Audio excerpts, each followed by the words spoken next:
ইরানের মসনদে বসার আগেই শোকের সাগরে ভাসছেন নতুন সর্বোচ্চ নেতা মোজতবা খামেনি। ইসরায়েল ও যুক্তরাষ্ট্রের যৌথ হামলায় তিনি তার বাবা মা, স্ত্রী ও সন্তানসহ পরিবারের অন্তত ৮ জন সদস্যকে হারিয়েছেন বলে দাবি করছে বিভিন্ন আন্তর্জাতিক সংবাদ মাধ্যম। গত ২৮ ফেব্রুয়ারি থেকে শুরু হওয়া টানা ১১ দিনের এই হামলায় বিপর্যস্ত পুরো ইরান।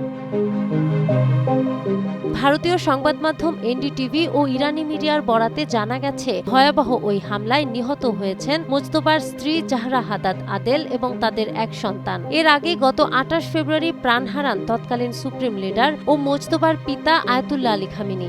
একই হামলায় নিহত হন মোজতবার মা, তার বোন, ভাগ্নি ও শ্যালক সহ নিকটাত্মীয়দের আরও ৪ জন এই নৃশংস হামলার শিকার হয়েছে বলে জানা গেছে। আল জাজিরার তথ্যমতে গত ১১ দিনের এই যৌথ অভিযানে ইরানে নিহতের সংখ্যা ১,৭০০ ছাড়িয়েছে। প্রথম দফার হামলাতেই খামেনি সহ ৪৮ জন শীর্ষ কর্মকর্তাকে হত্যার দাবি করেছে যুক্তরাষ্ট্র। ৫৪ বছর বয়সী মোজতবা খামেনি এখন এমন এক ধ্বংসস্তূপের উপর দাঁড়িয়ে নেতৃত্ব গ্রহণ করেছেন যেখানে তার নিজের পরিবারই আজ প্রায় নিশ্চিহ্ন। পারিবারিক শোক আর রাষ্ট্রীয় সংকট সব মিলিয়ে এক চরম অগ্নিপরীক্ষার মুখোমুখি ইরানের নতুন এই সুপ্রিম লিডার।